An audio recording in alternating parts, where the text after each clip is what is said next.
So today, we're going to tackle a really big question in the world of ideas. What happens when theories cooked up in one part of the world get applied, well, everywhere else? We're going to be digging into Georgette Wang's work on culture, paradigms, and her hunt for a much better way to build knowledge on a global scale. I mean, it's a pretty fundamental question, isn't it? When we stumble upon a powerful idea, whether it's in psychology or communication, we just sort of assume it works for everyone everywhere. But does it really? You know, the paper we're exploring has this fantastic metaphor. Think about a theory like it's a pair of shoes. Forcing a theory that was born out of Euro-American culture onto a totally different non-Western context, it's like trying to cram your feet into shoes that are just the wrong size. It's awkward, it hurts, and it completely misses the unique shape of what's actually going on. So in response to this, scholars from all over the world outside the West have started calling for what they term geocultural theories. This is what the work we're looking at calls the local self finally demanding its own intellectual voice. They want theories that are actually tailor-made for their own cultures and societies, not just something imported off the shelf.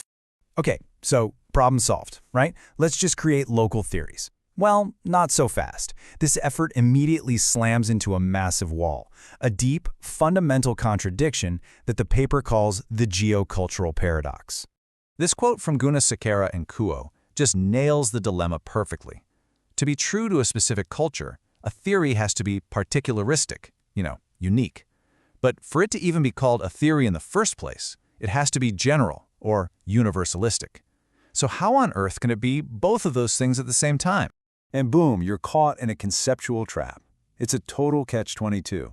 If you make it specific enough to be genuinely local, people say, well, that's not a real theory. But if you make it broad enough to be a theory, you end up losing the very unique cultural essence you were trying to capture. It feels like an absolutely impossible choice.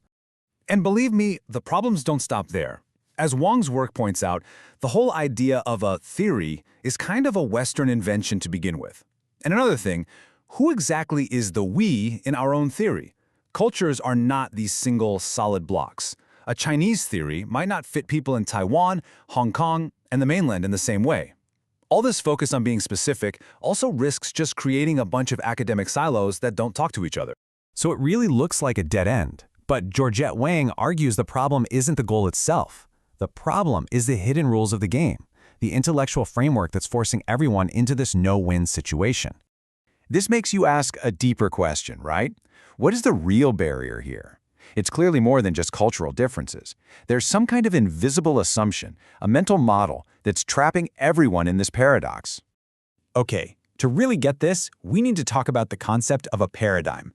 A paradigm isn't just one idea. It's the whole worldview behind our ideas. It's like the lens we look through that shapes what we even think is a valid question or a valid answer.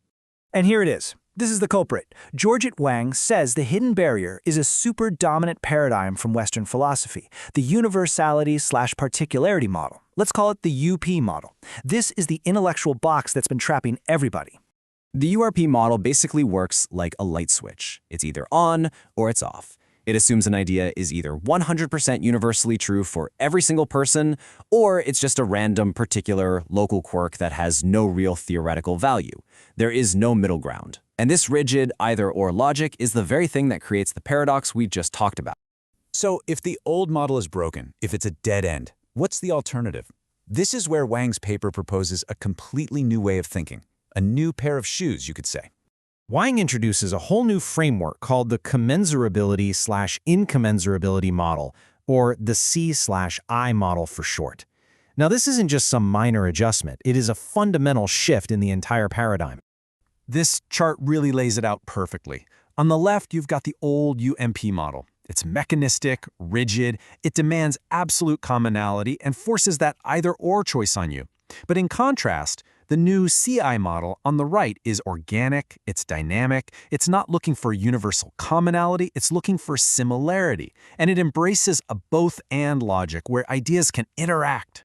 To make this super intuitive, just picture the yin-yang symbol. Yeah, yin and yang are opposites, but they're not locked in some rigid either-or battle. They flow into each other. They each contain a little piece of the other, and together they make a dynamic, balanced whole.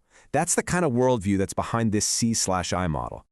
Now, a key term in this new model is incommensurability. It sounds kind of complicated, but here's the deal. In the old way of thinking, a huge difference between two worldviews was a dead end. It meant you just couldn't compare them. But in the CI model, those differences aren't roadblocks. They're actually fascinating clues that invite us to dig deeper and understand both sides even better. So, how does this actually play out? Well, the CI model changes the game completely.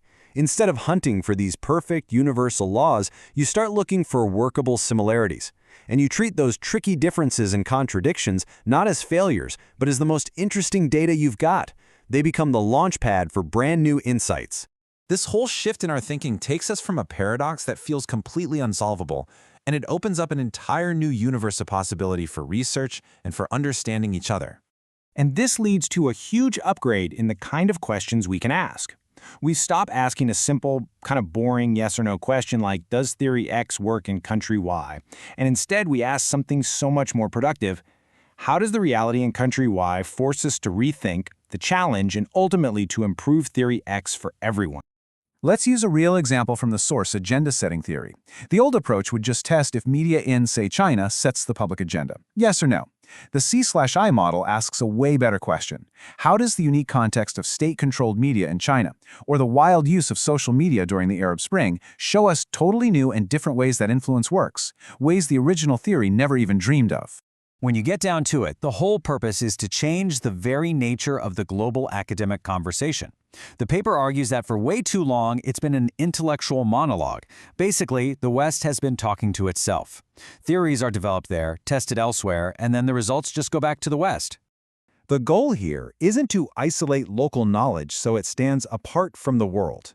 The real goal is for that knowledge to finally be seen as a vital part of the world, contributing to a much richer, more accurate, and truly global understanding for all of us.